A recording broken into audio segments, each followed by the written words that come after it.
Hi, this is Tony with Prosonic Studios. In this video, I'll be showing you how to use the Chord Progression Browser in a chord progression session.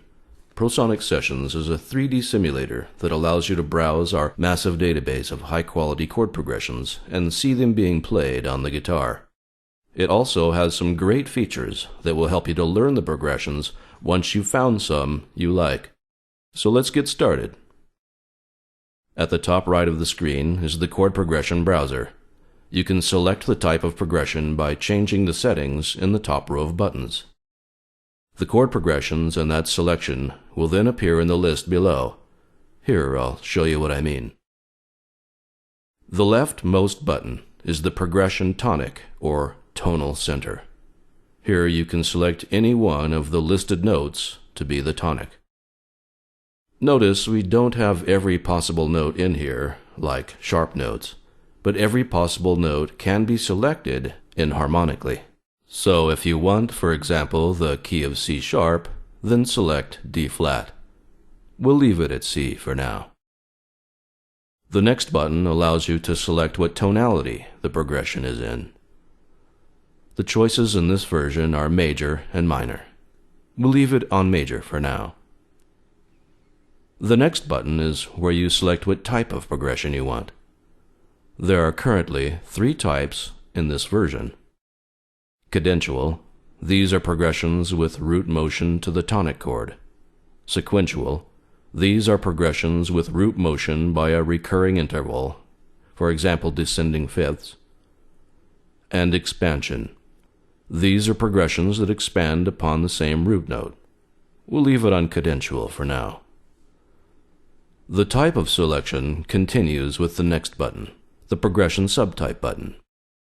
These are the kinds of progressions that are contained in the progression type you selected in the previous button. So, for example, in cadential we have 4 categories. Circle, which contains progressions with root motion to the tonic chord by fourths or fifths.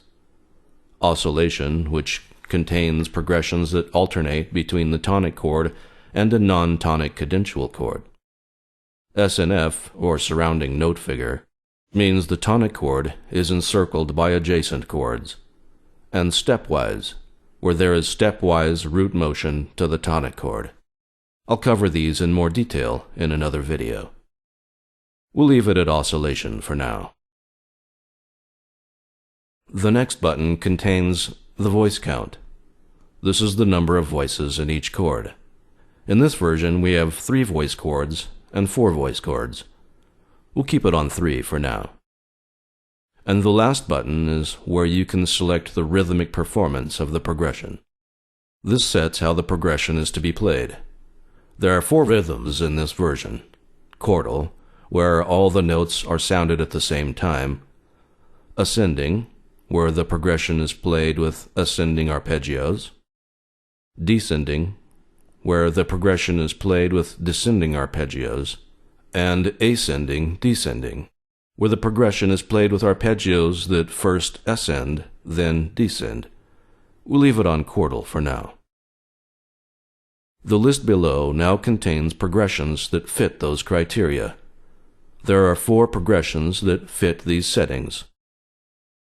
1-5-1-5, 1 minor 2, 1 minor 2, 1-4-1-4, and 1 diminished 7, 1 diminished 7.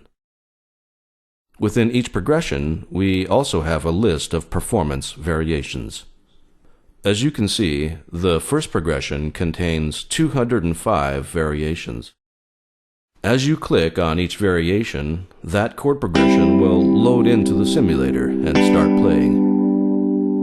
You can also use the spacebar to start and stop the player, and you can use the up and down arrow keys to cycle through each variation. The variation list starts with progressions lower on the neck and moves up to higher positions until we get to the bottom of the list, where we have the highest position available for that progression. That's all for this video.